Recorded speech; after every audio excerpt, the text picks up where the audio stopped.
Assalamualaikum warahmatullahi wabarakatuh. Perkenalkan, nama saya Siti Wulandari, NPM 204220052, Program Studi Pendidikan Guru Sekolah Dasar kelas 5G, dosen pengampu Bapak Tio Gusti Satrio, Magister Pendidikan. Baiklah, di sini saya akan menjelaskan tentang hakikat pendidikan kelas rangkap untuk memenuhi tugas pertemuan kedua. A. Pengertian pendidikan kelas rangkap. Pendidikan kelas rangkap adalah suatu bentuk pembelajaran yang mempersyaratkan seorang guru mengajar dalam satu ruang kelas atau lebih dalam waktu yang sama dan menghadapi dua atau lebih tingkat kelas yang berbeda, atau PKR berarti penggabungan sekelompok siswa yang mempunyai perbedaan usia, kemampuan, minat, dan tingkat kelas, di mana dikelola oleh seorang guru atau beberapa guru yang dalam pembelajarannya difokuskan pada kemajuan individual pada siswa.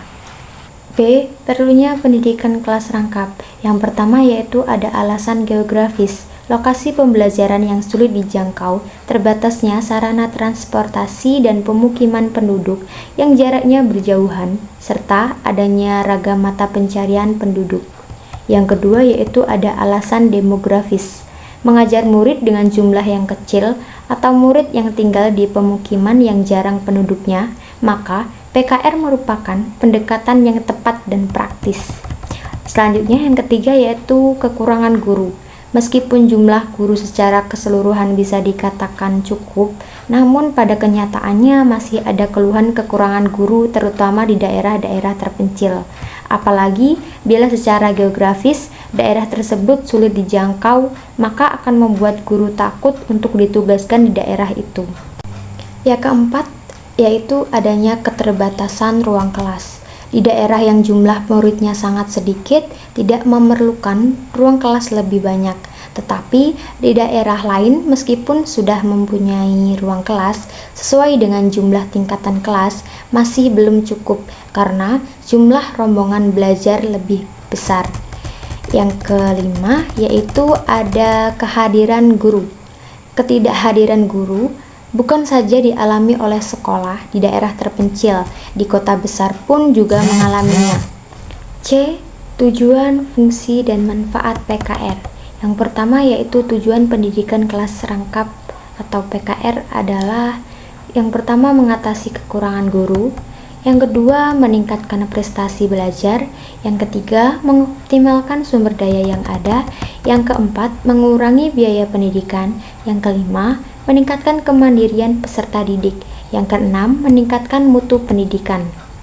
Selanjutnya yaitu pembelajaran kelas rangkap atau combined grades memiliki beberapa manfaat, di antaranya yang pertama yaitu ada mengatasi kekurangan guru, yang kedua meningkatkan prestasi belajar siswa, yang ketiga membantu guru mengurangi biaya pendidikan, yang keempat meningkatkan kemandirian siswa, yang kelima meningkatkan pemahaman lingkungan siswa, yang keenam meningkatkan sikap dan pengalaman siswa dalam kelompok umur yang berbeda, yang ketujuh memanfaatkan sumber secara efisien.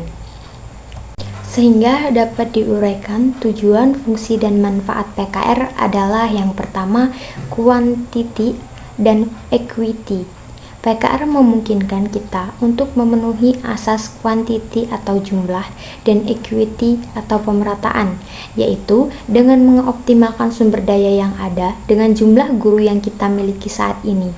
Kita dapat memberikan pelayanan pendidikan dan pengajaran yang lebih luas dan mencakup jumlah murid yang lebih besar atau quantity. Yang kedua yaitu ekonomis. Dengan seorang guru atau beberapa guru saja proses pembelajaran dapat berlangsung. Begitu juga dengan satu ruang atau beberapa ruang kelas. Proses pembelajaran tetap dapat berlangsung. Dengan demikian, satuan biaya pendidikan yang ditanggung oleh pemerintah dan masyarakat akan jauh lebih kecil. Yang ketiga yaitu ada pedagogis. Murid-murid banyak diberikan tugas individual, tugas berpasangan, atau bekerja dalam kelompok kecil. Mereka pun dilibatkan secara aktif untuk menciptakan dan menambah sumber belajar, khususnya dengan memanfaatkan bahan yang ada di sekitar sekolah. rumah, dan desa mereka. Yang keempat yaitu ada keamanan. Dengan pendekatan PKR, pemerintah dapat mendirikan SD di lokasi yang mudah dijangkau oleh anak. Dengan demikian, kekhawatiran orang tua terhadap kemungkinan yang terjadi kecelakaan pada anak-anak mereka berkurang. Yang terakhir yaitu prinsip yang mendasari PKR. Yang pertama ada keserempakan kegiatan pembelajaran. Yang kedua kadar tinggi waktu keaktifan akademik atau WKA. Yang ketiga yaitu kontak psikologis dan murid yang berkelanjutan.